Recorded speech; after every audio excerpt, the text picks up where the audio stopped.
My father went to a shop from home which is located at a distance of 250 metre on a straight road। कह रहा है कि एक लड़का है वो अपने पापा के बारे में बता रहा है कि मेरे पापा हैं, मेरे पापा बाजार जाते हैं जो कि घर से 250 मीटर की दूरी पे है।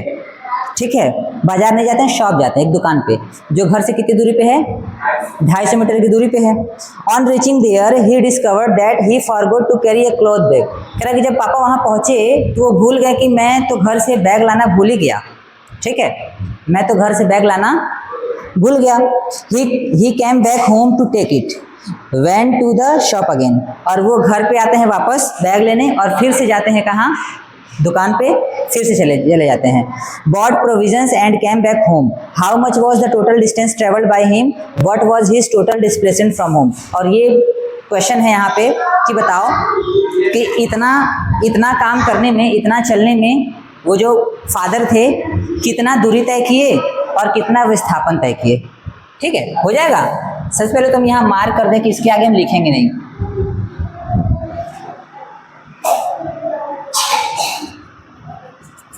ठीक है, इधर डेटा को यूज करेंगे। ठीक, जो हम तो क्या हुआ है समझते हैं। मान लो ये है क्या, घर, ये क्या है घर, और ये है शॉप। ये है घर और ये है,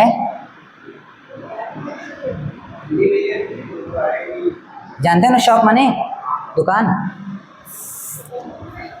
हुआ क्या, जो फादर थे सबसे पहले होम से जाते हैं शॉप। कितनी, घर से शॉप की डिस्टेंस कितनी है, 250 मीटर है ना, 250 मीटर।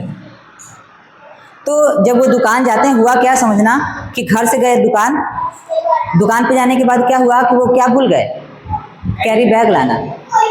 फिर से घर आते हैं, कैरी बैग लेते हैं, फिर से जाते हैं दुकान पे। तो इतना करने में वो कितनी दूरी चले और कितना विस्थापन तय किए ये बताना है। तो निकाल लेंगे टोटल डिस्टेंस ट्रेवल्ड, निकाल पाएंगे कि नहीं।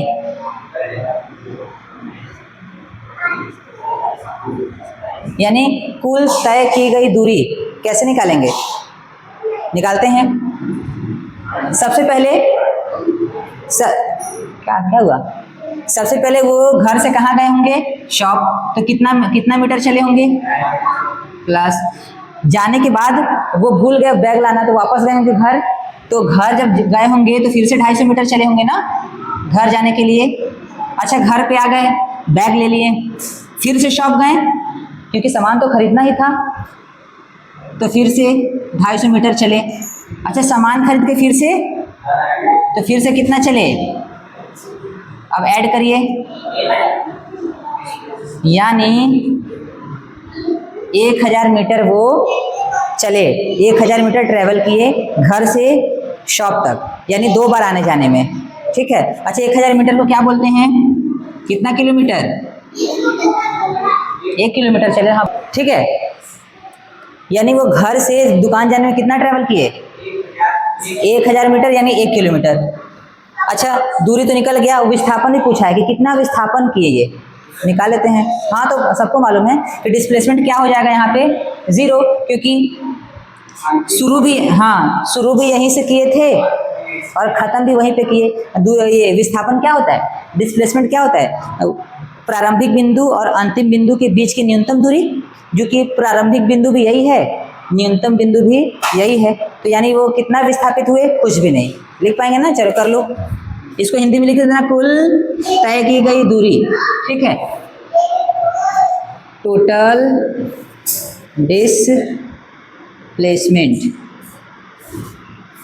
डिस्प्लेसमेंट कितना हो जाएगा, 0 मीटर।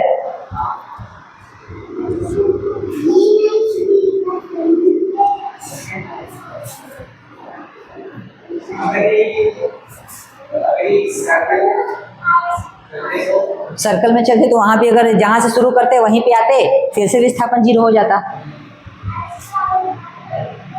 समझा देते हैं कि मान लो तुम ही हो, तुमको इस सर्कुलर ट्रैक पे दौड़ना है। ठीक, इंडियन स्टूडेंट जाते हैं ना, दौड़ते हैं ना गोल गोल।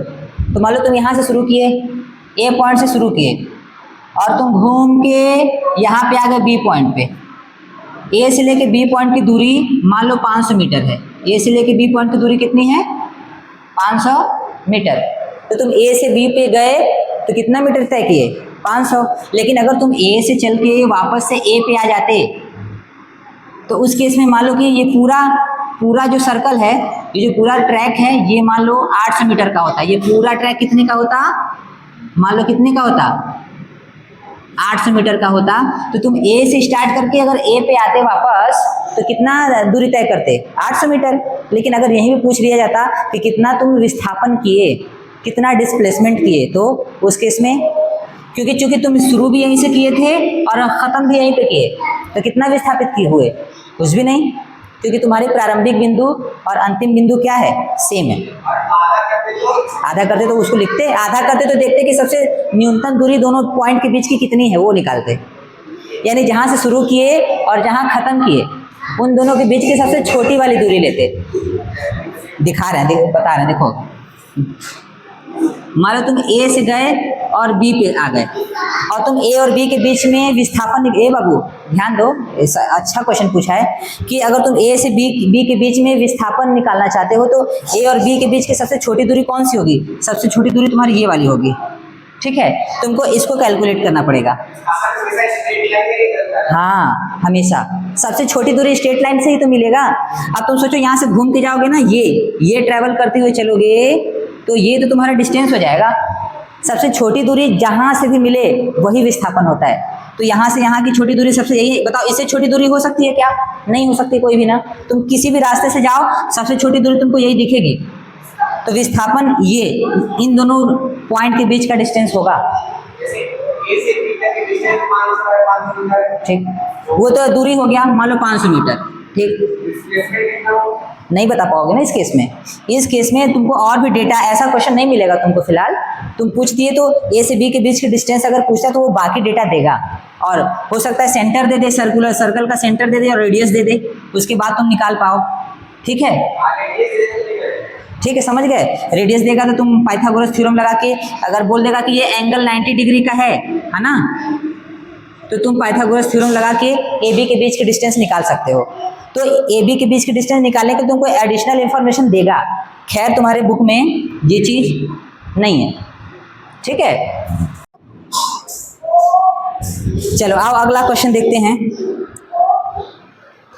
देखो कह रहा है कि a student runs from the ground floor to the 4th floor of a school building. कह रहा है कि एक स्कूल बिल्डिंग है, एक लड़का ग्राउंड फ्लोर से यानी सबसे नीचे वाले फ्लोर से सबसे ऊपर 4थे फ्लोर पे जा रहा है, क्या लेने? बुक लेने जा रहा है। ठीक है, to collect a book and then come down to their classroom, और वापस से क्लासरूम में अपने आ रहा है, जो कि उसका क्लासरूम कहाँ है? On the 2nd floor. यानी हो क्या रहा है, सबसे नीचे वाले फ्लोर पे एक लड़का है, वो सबसे ऊपर गया 4th फ्लोर पे, किताब लिया और अपने क्लासरूम में आ गया, जो कि उसका क्लासरूम है कहाँ पे? 2nd फ्लोर पे है। ठीक, आ गया तो बोल रहा है if the height of each floor is 3 metre. कह रहा है कि अगर हर फ्लोर का जो ऊंचाई है वो 3 मीटर का है तो फाइंड, तो निकालिए the total vertical distance travelled. कह रहा है कि वो लड़का कितना दूरी तय किया, वर्टिकली कितना दूरी तय किया वो निकालो, और his displacement from the starting point, और उसकी प्रारंभिक बिंदु से उसका विस्थापन कितना है ये निकालो। निकल जाएगा। अपने से सिचुएशन बनाओ ना कि एक लड़का है, वो नीचे है, सबसे नीचे है, 4थे फ्लोर पे जा रहा है, हर फ्लोर की लंबाई कितनी है? 3-3 मीटर की है। ठीक है, ठीक हो गया। कितना आया बताओ, कितना दूरी तय किया वो लड़का? 1800 नहीं बाबू, 3-3 मीटर का था ना, 3-3 मीटर, 1800 कैसे हो जाएगा? 18 मीटर होगा ना खाली। नहीं 3-3 मीटर है उसकी। His displacement from starting point, प्रारंभिक बिंदु से उसका विस्थापन क्या होगा? 6 मीटर। वेरी गुड, दोनों सही है। आओ देखते हैं। मान लो ये ग्राउंड फ्लोर है, ये 1st floor, 2nd floor, 3rd floor and 4th floor. यहाँ पे लिख देते हैं ये क्या है? Ground floor. ये क्या है? सबसे नीचे वाला फ्लोर है, और ये डिस्टेंस कितनी कितनी की है भाई? 3-3 मीटर की है ना।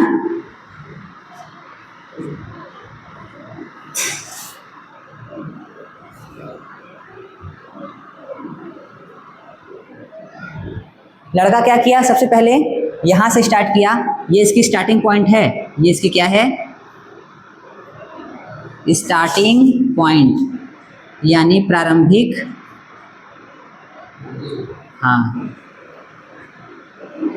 सबसे पहले ये लड़का कहाँ जा रहा है, चौथे फ्लोर पे जा रहा है। ये है फर्स्ट फ्लोर, ये है सेकंड फ्लोर, ये है थर्ड फ्लोर और ये है फोर्थ फ्लोर। सबसे पहले लड़का गया कहाँ, चौथे फ्लोर पे, बुक लिया और कहाँ गया, अपने, ये इसका क्लासरूम है। लड़के का ये क्या है, हाँ ये लड़के का है क्लासरूम। तो निकालते हैं कितना दूरी तय किया, टोटल डिस्प्लेसमेंट निकालते हैं। टोटल, पहले डिस्टेंस निकाल लेते हैं, टोटल डिस्टेंस। चलो देखो यहाँ से क्या होगा, 3 3 3 3, ठीक, और फिर नीचे आया होगा 3 और फिर 3, तो कितना दूरी तय किया, 3 मीटर पहले फ्लोर के लिए, फिर 3 मीटर दूसरे फ्लोर के लिए, फिर से 3 मीटर तीसरे फ्लोर के लिए और फिर से 3 मीटर चौथे फ्लोर के लिए, ठीक। उसके बाद नीचे भी तो आया, फिर से नीचे आया तीसरे फ्लोर पे तो 3 मीटर, फिर से आया दूसरे फ्लोर पे तो फिर से कितना चला, 3 मीटर, कितना चल गया टोटल, 18 मीटर चल गया। नहीं समझ आया रहे, अरे देखो 3 3 3 3 3 3 हो गया ना 18। डायरेक्ट लिखे, एक समझाने के लिए हम बस लिखे हैं, आप लोग डायरेक्ट लिख सकते हैं। चलो अब विस्थापन कितना किया, टोटल डिस्प्लेसमेंट, कुल विस्थापन इसका कितना था, इनिशियल पॉइंट और फाइनल पॉइंट के बीच की सबसे कम दूरी यही वाली है ना, सबसे छोटी दूरी कितनी मीटर की है, 3 मीटर प्लस 3 मीटर यानी 6 मीटर हो गया। चलो नोट कर लो 6 मीटर। तो क्या शुरू करना है, स्पीड, ठीक है।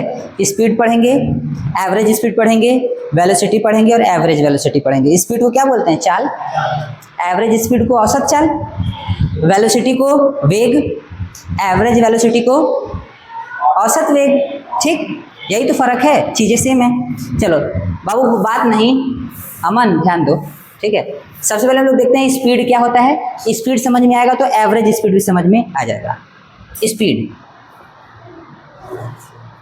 स्पीड, हाँ जी दोनों भाषा में लिखेंगे। चाल, चाल क्या होता है, चाल कैसे डिफाइन करते हैं, एकांक समय में किसी भी वस्तु के द्वारा एकांक समय में तय की गई दूरी चाल कहलाती है, यानी हाँ, distance travelled by an object पर unit time is called speed. यानी समझते हैं पहले कि देखो, अगर मुझे स्पीड निकालना है, किसी भी ऑब्जेक्ट का स्पीड यानी चाल निकालना है, तो मुझे वो ऑब्जेक्ट कितना दूरी तय किया, यानी वो कितना डिस्टेंस ट्रेवल किया, इसको डिवाइड कर देते हैं, वो कितना टाइम लिया, टाइम से क्या कर देते हैं डिवाइड। स्पीड को बोलते हैं चाल, डिस्टेंस को बोलते हैं दूरी और इसको बोलते हैं समय, बोलो चाहे समय अंतराल बोलो, चाहे टाइम इंटरवल भी बोलते हैं, ठीक है।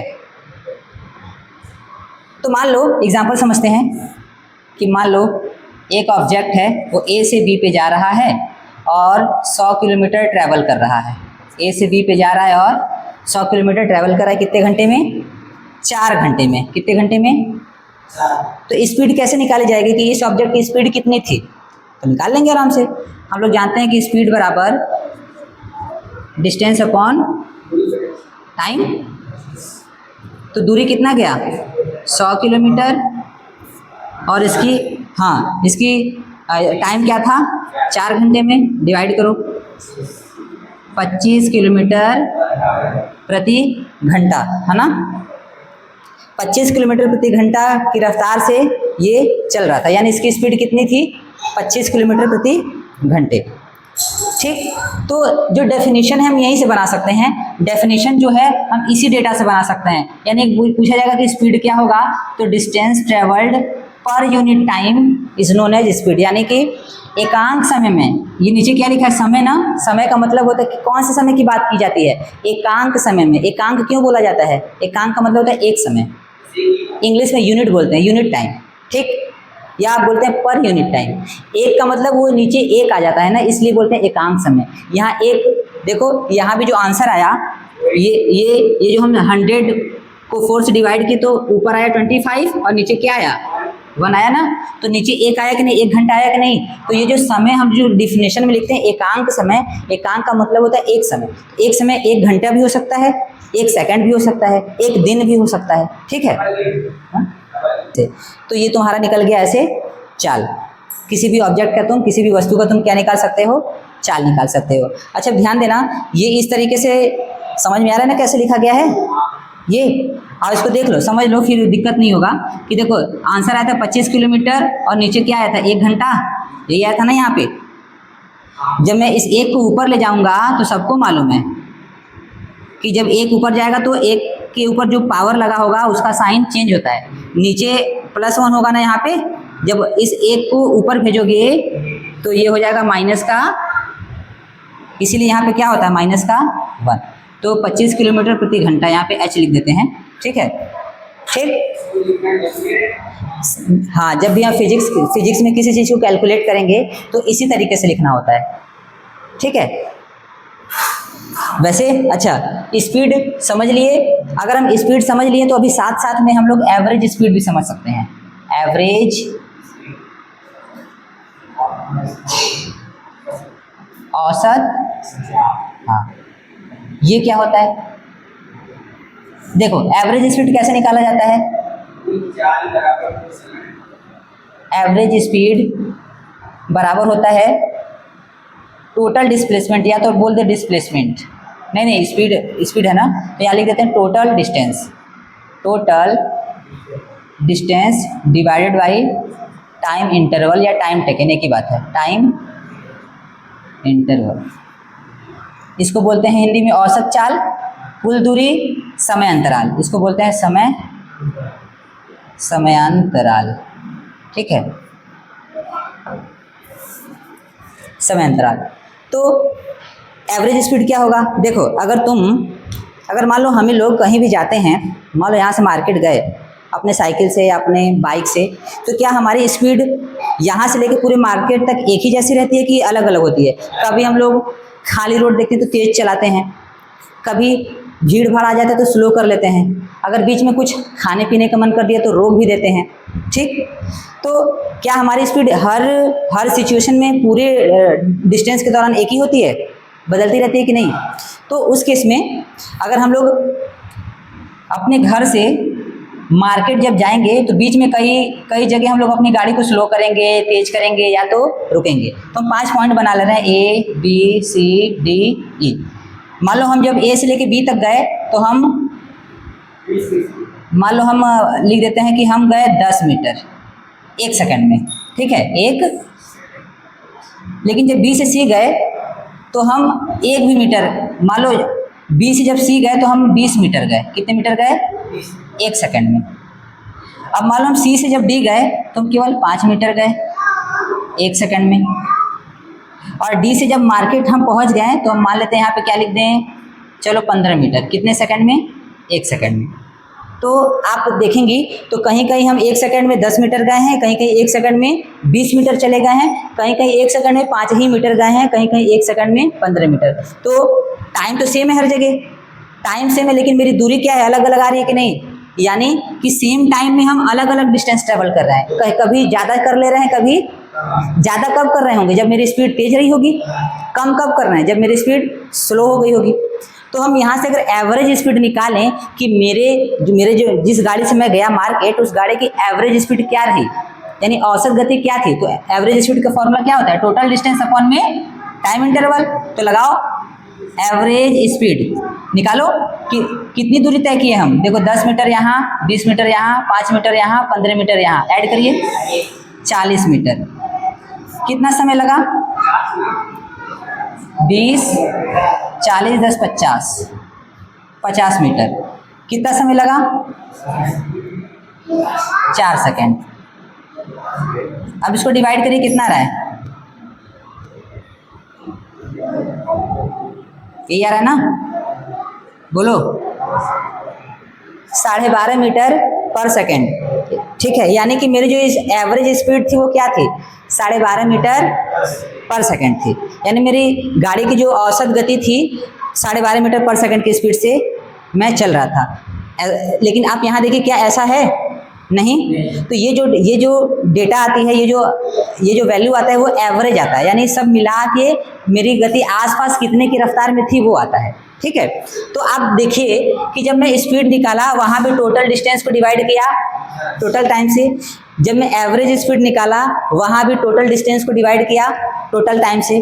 तो दोनों चीज़ें सेम है कि अलग अलग? एक ही बात है, बस यहाँ मैं स्पीड लिख दिया हूँ, यहाँ मैं एवरेज स्पीड लिख दिया हूँ, यानी यहाँ चाल है, यहाँ औसत चाल है, लेकिन निकालने का तरीका दोनों क्या है? सेम है। इसीलिए स्पीड और एवरेज स्पीड सेम चीज़ें होती हैं। जो हम लोग बुक में पढ़ रहे हैं, 9th की बुक में जो हम लोग पढ़ रहे हैं, जो हम लोग का सिलेबस है, उसमें स्पीड और एवरेज स्पीड एक ही बात है। ठीक है, आप लोग कभी ध्यान दिए होंगे कि जब वो लोग बाइक से चल रहे हैं तो उसमें जो स्पीडोमीटर होता है वो कभी कभी 40 पे जाता है, 60 पे, और तेज करो तो 80 पे चला जाता है। तो वो क्या दिखाता है? 60, 40, 80 वो क्या दिखाता है? नहीं नहीं नहीं, यही तो गलती है। वो स्पीड दिखाता है, यानी उस समय में तुम कितनी तेज़ी से चल रहे हो वो बताता है। वो जो स्पीडोमीटर स्पीड दिखाता है ना, तो वो एक्चुअल स्पीड दिखाता है कि तुम्हारी गाड़ी उस समय में कितनी तेज से चल रही है। अगर तुम्हारे गाड़ी की जो सुई हो वो 60 पे है, तो इसका मतलब तुम 60 किलोमीटर प्रति घंटे की रफ्तार से चल रहे हो। यानी अगर तुम उसी तरीके से चलते रहो तो 1 घंटे में 60 किलोमीटर चले जाओगे। वो जो स्पीडोमीटर दिखाता है वहाँ पे, तो वो एवरेज स्पीड नहीं दिखाता, वो उस टाइम का स्पीड दिखाता है जिस टाइम पे तुम गाड़ी को चला रहे हो। लेकिन जब हम कैलकुलेट करते हैं घर पे आके, तो वो कैलकुलेशन क्या होता है? वो एवरेज स्पीड निकलता है। वो क्या निकलता है? यानी ये जो एवरेज स्पीड निकला, मान लो तुम यहाँ घर से बाजार गए तो तुम्हारा एवरेज स्पीड क्या है? 12.5। लेकिन जब तुम गाड़ी चला रहे होगे तो वहाँ पे देखो, क्या तुम्हारी जो स्पीडोमीटर की सुई है वो 12.5 पे रही होगी? ऐसा नहीं है। ठीक, ये क्या आता है? ये एवरेज, ये टोटल मिला के उसका औसत चाल बता देता है। लेकिन जो स्पीडोमीटर होता है, तुम्हारे गाड़ी का स्पीडोमीटर होता है, वो क्या बताता है? वो उस समय का स्पीड बताता है जिस समय तुम गाड़ी को चला रहे हो। ठीक है, इसीलिए नए वाले एक्सप्लोरेशन वाले बुक में क्या किया है, पहले जो पुरानी वाली बुक थी उसमें स्पीड और एवरेज स्पीड दोनों बातें दी गई थी, लेकिन दोनों सेम चीज़ें होती हैं। इसीलिए इस साल क्या किया, स्पीड को हटा दिया। वो केवल क्या लिखा है, क्या पढ़ा रहा है? हाँ, वो केवल एवरेज स्पीड की बात कर रहा है और आगे एवरेज वेलोसिटी की बात करेगा, यानी औसत वेग की बात करेगा। तो वेग भी नहीं है, क्योंकि वेग और औसत वेग भी क्या होती हैं? सेम चीज़ें। तो जिस तरीके से स्पीड एंड एवरेज स्पीड एक ही चीज़ें हैं, उसी तरीके से वेलोसिटी और एवरेज वेलोसिटी भी एक ही चीज़ है। ठीक है, जब आप लोग बड़े क्लास में जाएंगे तो आप लोग स्पीड निकालना, उस टाइम ड्यूरेशन में आपकी गाड़ी किस स्पीड से चल रही है वो भी निकालना सीखेंगे। 11th-12th में है। ठीक है, और उसी तरीके से वेलोसिटी के लिए भी। लेकिन अभी आप ये समझिए कि चाहे स्पीड बोलें चाहे एवरेज स्पीड, यानी चाहे चाल बोलें चाहे औसत चाल, एक ही बातें हैं। ओके, नोट कर लीजिए। समय, जितना समय लगा, अरे भाई तुम यहाँ से ए से लेके ई तक गए तो कितना सेकंड लगा? 1, 2, 3, 4 सेकंड लगा। इसी को क्या बोलते हैं? समय अंतराल। 4 सेकंड लगा ना जाने में।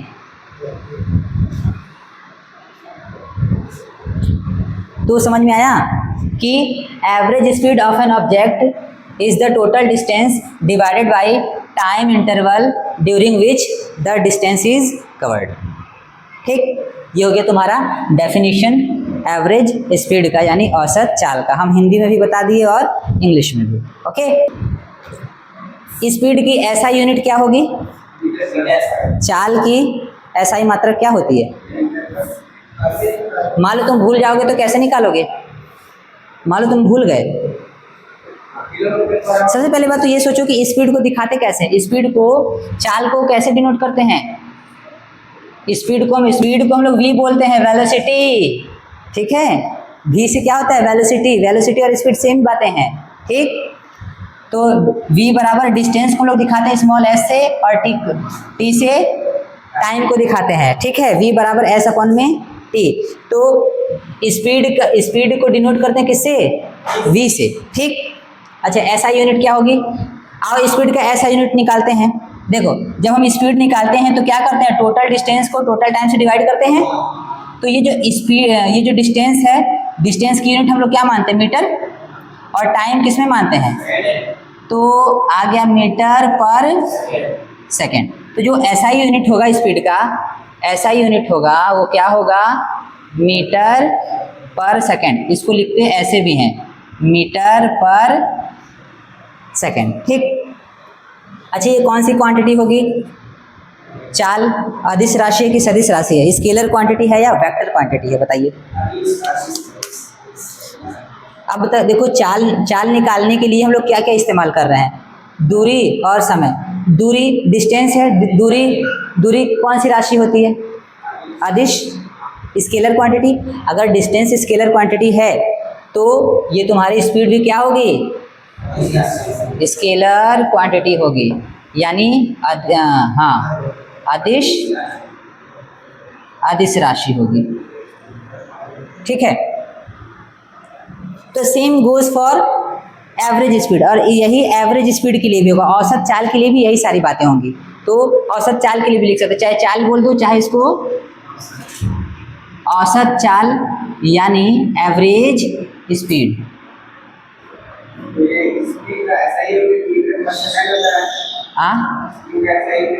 मीटर पर सेकंड। तो एवरेज स्पीड का भी बदलना होगा, बताएंगे बदलना, ठीक। अच्छा हम लोग स्पीड पढ़ लिए हैं, एवरेज स्पीड पढ़ लिए हैं, अब हम लोग पढ़ लेते हैं वेलोसिटी और एवरेज वेलोसिटी, ठीक है। इसको मिटाते हैं, हम आगे बढ़ते हैं।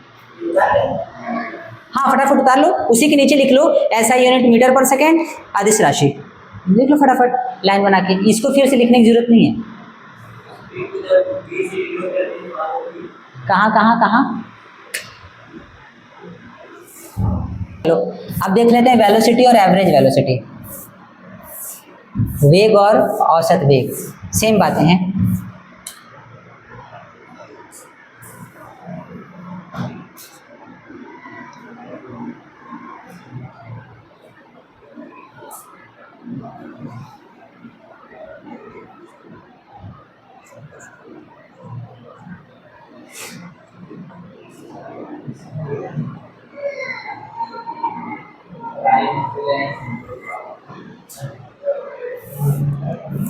ये क्या होगा? एवरेज वेलोसिटी क्या होगा? औसत वेग क्या होगा?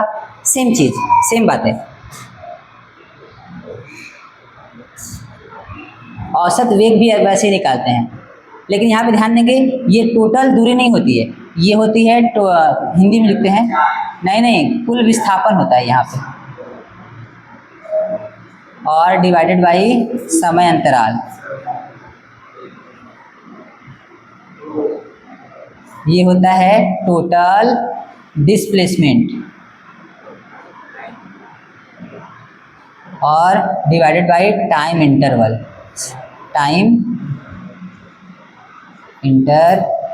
ठीक है।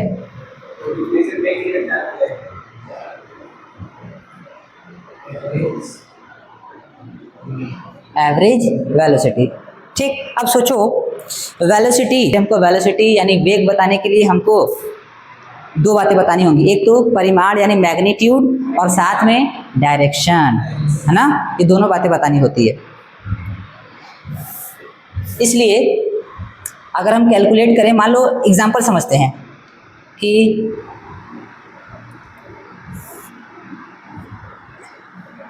ये पॉइंट है ए, ये पॉइंट है बी, और ये पॉइंट है सी, ठीक है। मुझे एक ऑब्जेक्ट है वो ए से बी पे जाना चाहता है, ठीक। तो वो ए से बी पे जाने के लिए दो रास्ते यूज़ कर सकता है, या तो वो ए से सी पे जाए फिर से, तो अगर वो ए से सी जाएगा और फिर बी सी से बी जाएगा तो ये क्या हो जाएगा? ये इसका हो जाएगा दूरी, ये दूरी तय किया। लेकिन अगर वो ऐसे चला जाए बी पे डायरेक्ट, ये इसकी सबसे छोटी वाली दूरी है ना, तो ये ए से बी पे क्या होगा? ये डिस्प्लेस करेगा, विस्थापित होगा, क्योंकि ए और बी की सबसे छोटी दूरी यही तो है। ध्यान दो, अभी क्या लिख रहे हो, ध्यान से समझो बात को। अगर हम ए और बी की सबसे छोटी दूरी पूछे तो आप यही बताएंगे, यही वाली ना। अगर वो इस पाथ से जाए तो सबसे कम समय में पहुंच जाएगा, यानी सबसे कम दूरी तय करना पड़ेगा। तो सबसे कम दूरी इनिशियल पोजीशन यानी प्रारंभिक बिंदु और अंतिम बिंदु के सबसे बीच की दूरी यानी सबसे न्यूनतम दूरी यही वाली तो है। तो क्या ये विस्थापन है? ठीक, तो विस्थापन है और किस डायरेक्शन में है, मान लो यहाँ पे एन लिख दें, ऊपर वाली डायरेक्शन ये नॉर्थ है, तो किस डायरेक्शन में, उत्तर की दिशा में ए से लेके बी पे गया, तो ये ए बी क्या है, विस्थापन है।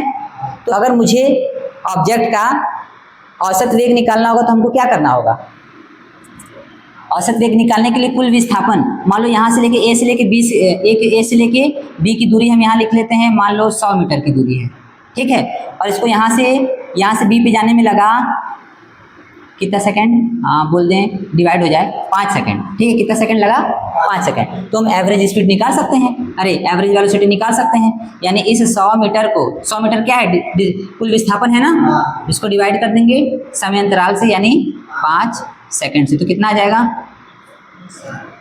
20 मीटर प्रति, यानी इस वस्तु की औसत चाल क्या थी, औसत चाल बोल रहे हैं, औसत वेग क्या थी, 20 मीटर पर सेकेंड, ठीक है।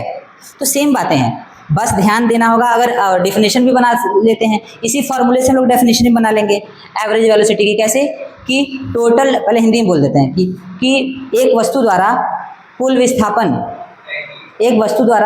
विस्थापन को जब हम समय अंतराल से भाग देते हैं, कौन से समय अंतराल से, जिस दौरान इस विस्थापन को तय किया गया था, ठीक, तो वो क्या निकल के आ जाता है वहाँ से, औसत वेग, ठीक है। आया समझ में शांतनु, कि जब हम लोग कुल विस्थापन को भाग देते हैं किससे, समय अंतराल से, और कौन से समय अंतराल से, जिस दौरान ये विस्थापन तय किया गया, तो जब भाग देते हैं तो क्या मिल जाता है, औसत वेग, ठीक है। नोट कर लीजिए, तो हो गया ना। चलो आगे बढ़ते हैं। अच्छा, एक बात हमको यहाँ ध्यान देना है, अच्छा एक बात तो हम बताना भूल गए कि एवरेज वेलोसिटी का एसआई यूनिट क्या होगा, एसआई मात्रक वही मीटर पर सेकेंड, और ये कैसी क्वांटिटी होगी, हाँ, क्योंकि विस्थापन कैसी क्वांटिटी है, डिस्प्लेसमेंट वेक्टर क्वांटिटी है, इस वजह से ये जो एवरेज वेलोसिटी भी होगी, ये भी कौन सी क्वांटिटी होगी, हाँ, वेक्टर क्वांटिटी यानी सदिश राशि। अगर मोशन सिंगल डायरेक्शन में हो, यानी गति एक सरल रेखा में हो और एक ही दिशा में हो, तो उस कंडीशन में औसत चाल और औसत वेग का जो मान होता है वो एक ही होता है। जैसे क्योंकि यहाँ से क्वेश्चन बनेगा, हम एक एग्जाम्पल से आप लोग को समझाते हैं, point A and point B, और यहाँ लिख देते हैं 100 किलोमीटर और यहाँ लिख देते हैं 25 घंटा, ओके। अब ध्यान से देखना, हम एक ऑब्जेक्ट, मान लो एक गाड़ी है, एक कार है, वो ए से लेके बी पे गई, ए से लेके बी तक गई, 100 किलोमीटर की दूरी तय की और कितने घंटे में गई, 25 घंटे में। मैं चाहता हूँ कि क्या निकालूं, औसत चाल निकालूं और औसत वेग निकालूं। क्या इस कार की जो गति है एक दिशा में है, सिंगल डायरेक्शन में है, ठीक, एक सरल रेखीय गति है, हाँ, जो गति इसकी क्या है, स्ट्रेट लाइन में है। क्या ये अपनी दिशा बदला, एक ही दिशा में चल रहा है कि नहीं, सिंगल डायरेक्शन में चल रहा है कि नहीं। अगर ऐसा कंडीशन बनेगा तो जो एवरेज स्पीड होगा और एवरेज वेलोसिटी होगा, यानी औसत चाल और औसत वेग, दोनों का मान क्या होगा, सेम ही होगा। क्योंकि देखो, हम निकाल लेते पहले औसत चाल, एवरेज स्पीड, औसत चाल यहाँ पे निकालिए। औसत चाल क्या होगा, कुल दूरी बटा कुल समय, कितना दूरी तय की, 100 किलोमीटर, कितना समय लगा, 25 घंटा, डिवाइड करो 4 किलोमीटर प्रति घंटा। अब निकाल लो औसत वेग, निकाल लो औसत वेग, जिसको हम लोग बोलते हैं एवरेज वेलोसिटी। ये क्या होता है, टोटल डिस्प्लेसमेंट, तो कुल विस्थापन, भाई विस्थापन भी तो यही होगी, ये इसकी प्रारंभिक बिंदु है, ये इसकी अंतिम बिंदु है, दोनों के बीच की दूरी कितनी है, ठीक। यहाँ भी तो 100 किलोमीटर की विस्थापन हो रही है, तो यहाँ भी ऊपर वाली वैल्यू क्या होगी, 100 किलोमीटर, और समय कितना लग रहा है, तो यहाँ भी आंसर कितना आएगा, सेम आया कि नहीं। इसका मतलब जो गति सरल रेखीय होगी और एक दिशा में होगी, उस कंडीशन में औसत चाल और औसत वेग का मान क्या होगा, सदैव बराबर होगा। ठीक, यानी जब मोशन स्ट्रेट लाइन में और सिंगल डायरेक्शन में होगी, उस कंडीशन में average speed and average velocity की जो वैल्यू होगी वो क्या होगी, सेम होगी, यानी जो मैग्नीट्यूड होगा वो सेम होगा। यहाँ भी मैग्नीट्यूड यानी परिमाण, यहाँ भी 4 है और यहाँ भी, ठीक, क्योंकि यहाँ से क्वेश्चन बनेगा। ओके, क्या इन दोनों में अंतर, हाँ अंतर वाला भी बता देते हैं, वेरी गुड, दोनों में अंतर ही बता देते हैं। जो इसके पहले वाला एग्जांपल था ना, वहां से दोनों का अंतर, वहां से दोनों में अंतर कब हो जाएगा, जब जो गति होगी, जब जो मोशन होगी वो सिंगल डायरेक्शन नहीं होगी, जब डायरेक्शन बदल जाएगा उस कंडीशन में दोनों आंसर चेंज हो जाएगा। देखो कैसे, मैं बताता हूँ। मान लो कि ये घर है, ये सरन का घर है, ठीक है, और ये सरन का स्कूल है, ठीक है, ये क्या है, सरन का घर, और ये क्या है, स्कूल, ठीक। सबसे पहले सरन को शॉर्टकट रास्ता पता नहीं था, तो सोचा कि चलो भाई मैं इस रास्ते से चलता हूँ, अपने स्कूल चलता हूँ। तो यहाँ से पहले यहाँ तक की दूरी, मान लो ये बीच में कोई दुकान है, ये शॉप है, तो पहले वो शॉप पे जाता है, उसके बाद शॉप से एक रास्ता लेके स्कूल पे जाता है। हम लिख दिए कि चलो यहाँ घर से उसके शॉप की दूरी 2 किलोमीटर है, और शॉप से उसके स्कूल की दूरी भी कितनी किलोमीटर है, 2 किलोमीटर है। नहीं, 2 किलोमीटर थोड़ा सा आसान डेटा ले लेते ताकि कैलकुलेशन करने में आसानी हो। इसको 4 ले लेते हैं, इसको 3 ले लेते हैं, ठीक है, 3 किलोमीटर, यानी घर से दुकान की दूरी 4 किलोमीटर है, दुकान से घर स्कूल की दूरी 3 किलोमीटर है, ठीक। तो डेली ऐसे ऐसे जाता है, इसको टाइम कितना लग जाता है, इसको टोटल टाइम, ये पूरा स्कूल तक जाने में, इसको हम यहाँ लिख देते हैं, टाइम लग जाता है 7, है ना, तो हम लिख देते हैं 7 मिनट लग जाता है, 7 घंटा लिख देते हैं, किलोमीटर में है ना, 7 घंटा लिख देते हैं ताकि कैलकुलेशन करने में आसान रहे। ऐसी डाटा हम ले रहे हैं जो कैलकुलेट करने में पॉइंट में ना आए, ठीक है। तुम सोचो स्कूल जाने में खाली 7 घंटा लग जाएगा यार ठीक है, माने घर से स्कूल जाने में इस रास्ते से कितना घंटा लग रहा है उसको, 7 घंटा। तो हम जानना चाहते हैं कि वो किस चाल से चल रहा है, उसकी औसत गति क्या थी, घर से स्कूल जाने तक उसकी औसत गति क्या थी। तो निकाल लेते हैं औसत गति या औसत चाल, ठीक है। तो कितनी दूरी तय किया भाई, 7 किलोमीटर, और कितना समय लिया, 7 घंटा, यानी 1 किलोमीटर प्रति घंटा, यानी 1 घंटे में वो 1 ही किलोमीटर चल ही रहा है। 1 किलोमीटर प्रति घंटा की चाल से वो स्कूल जाता है रोज। तो स्कूल जब जाता है तो डेली कूटाता है, खूब सारे उसको कूटते हैं, 7-7 घंटा लगा दे रहा है वो स्कूल आने में। तो सोचा कि यार कोई शॉर्टकट रास्ता अगर मिल जाता तो हम तुरंत कहाँ पहुंच जाते, स्कूल। तो कुछ दिमाग लगाता है, देखता है कि कोई शॉर्टकट रास्ता है क्या, तो उसको पता चलता है कि हाँ यार एक शॉर्टकट रास्ता है, जिस रास्ते को हम यूज करके सीधे बहुत जल्दी स्कूल पहुंच सकते हैं। ये वाला रास्ता है ना, ये वाला रास्ता सबसे छोटा रास्ता है कि नहीं। जब पाइथागोरस थ्योरम लगा के कैलकुलेट करेंगे तो ये 4, ये 3, ये 5 आ जाएगा। ओके, ये कितना आ जाएगा, तुम खुद देखो, ऐसे जा रहा था तो 7 किलोमीटर जा रहा था, ऐसे जाएगा तो खाली 5 किलोमीटर, ठीक। कम दूरी तय करेगा तो समय भी कम लगेगा ना। हम मान लेते हैं कि इस रास्ते से जाने में इसको कितने घंटे लग रहे हैं, 5 घंटे लग रहे हैं। कितने घंटे लग रहे हैं, 5 घंटे लग रहे हैं। तो इस यहाँ पे कैलकुलेट करो, हम समय को और कम कर देते हैं ताकि 1 आंसर ना आए, चेंज करना है ना। हम समय को कर देते हैं, मान लो 4 ही घंटे लग रहे हैं। कितना घंटे लग रहे हैं, 4 घंटे। तो निकाल लेते हैं औसत वेग, क्या निकाल लेते हैं, औसत वेग, ठीक। तो टोटल डिस्प्लेसमेंट, कुल विस्थापन, औसत वेग का फॉर्मूला क्या होता है, कुल विस्थापन बता कुल समय। कितना विस्थापन किया, 5 किलोमीटर का, कितना समय लगा, 4 घंटा। निकाल लो यहाँ से, कुछ और आएगा ना,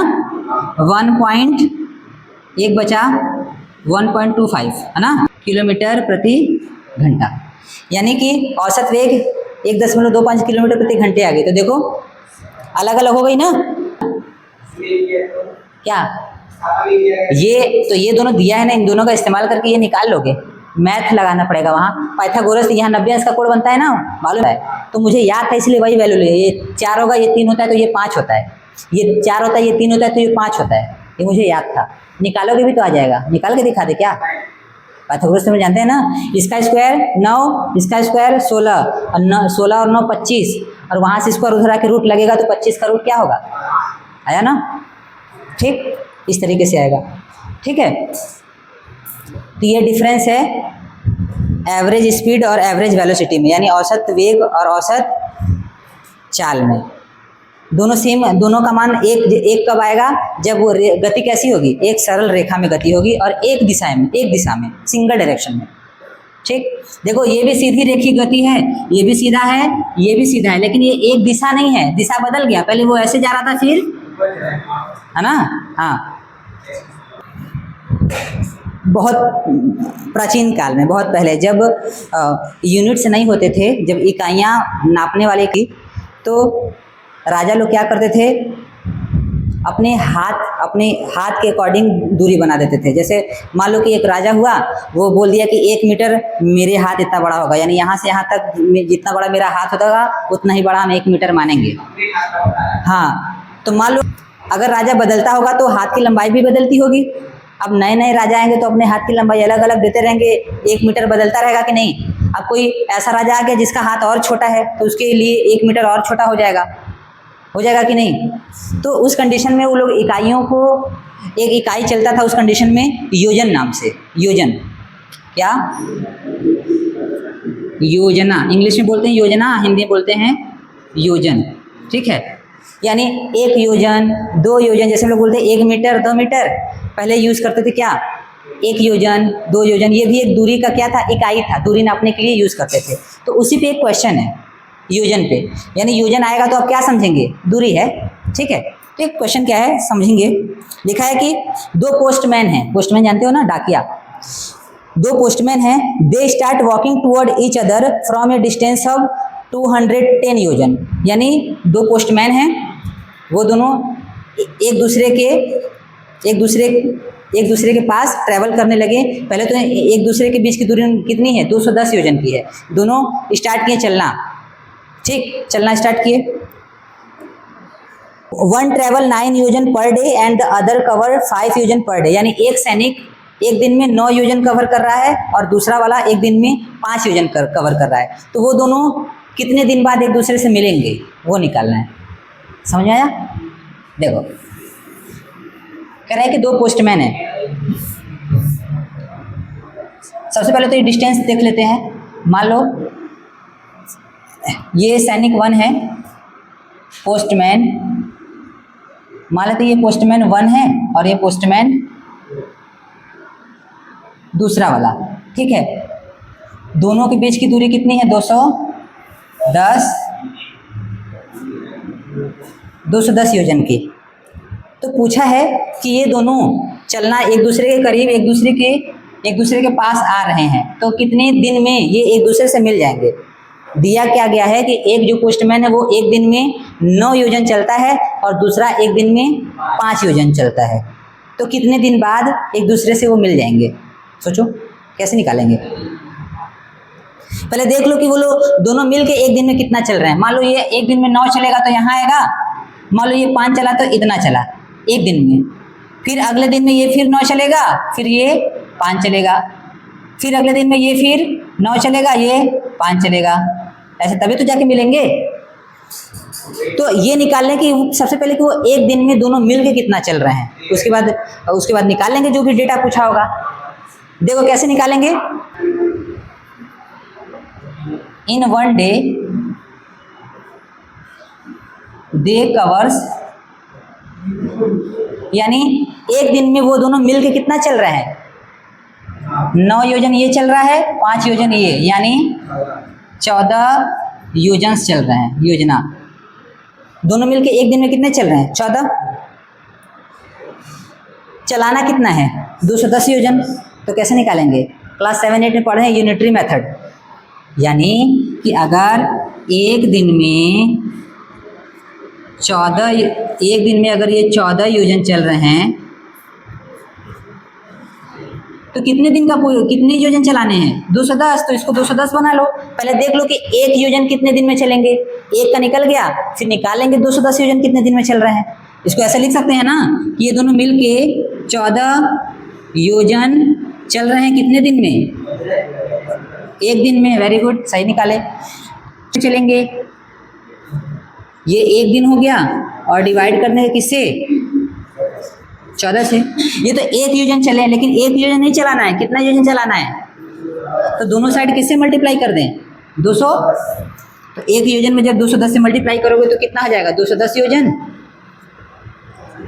और इधर ये एक दिन हो गया और नीचे 14 हो गया, यहाँ भी तो करना पड़ेगा मल्टीप्लाई 210 से। तो देखो 14 से कितनी बार में जाएगा, देखो 7 2 जा 14, 7 3 जा 21, ये कितना आ गया 15, कितना आ गया, यानी 15 दिन लगेंगे इनको कितना चलने में, यानी 15 दिन के बाद ये लोग क्या हो जाएंगे, मिल जाएंगे। आया समझ में। डायरेक्ट भी कर सकते थे, डायरेक्ट हम यहीं से कर सकते थे कि 14 हम क्या करते, 14 योजन को 210 योजन बना देते। डायरेक्ट हम यहाँ पे ये चीज़ कर सकते थे। सीधे क्या करते, इसको नीचे भेज देते और मल्टीप्लाई कर देते किससे, 210 से, एक बार में आंसर आ जाता। ठीक है, आप लोग इसको कर सकते हैं, हिंदी में लिख लीजिएगा इसको। योजन कैसे लिखेंगी, योजन, ठीक है। हाँ, इंग्लिश में योजना लिखते हैं। अब देखो रामायणा लिखा जाए, इंग्लिश में क्या लिखा होता है, रामायणा, लेकिन हिंदी में क्या पढ़ते हो, रामायण, होता है कि नहीं। तब इंग्लिश में लिखा होता महाभारता, लेकिन बोलते क्या हिंदी में, महाभारत। यार आदित्य नहीं बोलते, आदित्य बोलते हो, तो वही चीज़ है। ये होता है योजना लिखते हैं और हिंदी में बोलते योजन। हो सकता है योजना बोला भी जाता हो। चलो कर लो। देखो आगे वाली बात को ध्यान सुनेंगे कि सबसे पहले आगे क्वेश्चन करने से पहले, ध्यान दो बाद में लिखना, आगे क्वेश्चन करने से पहले हम लोग को ये मेक श्योर करना होगा कि कभी भी सवाल पूछेगा फिजिक्स में कभी भी कोई क्वेश्चन पूछे, सबसे पहले हमें उस क्वांटिटी को लिखना पड़ता है जो क्वांटिटी वहाँ क्वेश्चन में दिया गया हो। ठीक, जैसे कि मान लो तुमसे एवरेज स्पीड का क्वेश्चन पूछा, ठीक है, तो वो टोटल डिस्टेंस देगा, टोटल टाइम देगा। तो पहले ये गिवन क्वांटिटी को हम लोग लिख लेंगे, उसके बाद अपना फॉर्मूला लगाएंगे, जो रिलेशन होता है एवरेज स्पीड और डिस्टेंस और टाइम का, वो फॉर्मूला यूज़ करेंगे, उसके बाद ही सॉल्व करेंगे। डायरेक्ट सॉल्व नहीं करना है।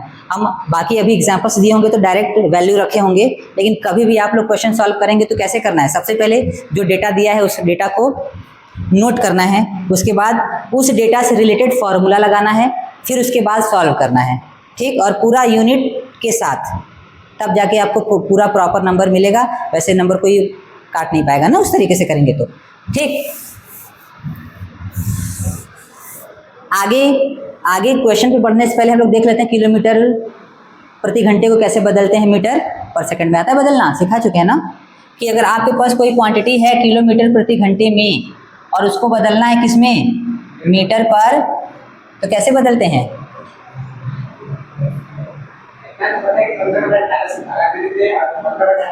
तो वो 15/18 नहीं होता है, 8/15 होता है और 15/8 होता है। ठीक है, वो आता कैसे है, अरे भाई किलोमीटर प्रति घंटा लिखा है ना, किलोमीटर का मतलब क्या होता है, 1000 मीटर।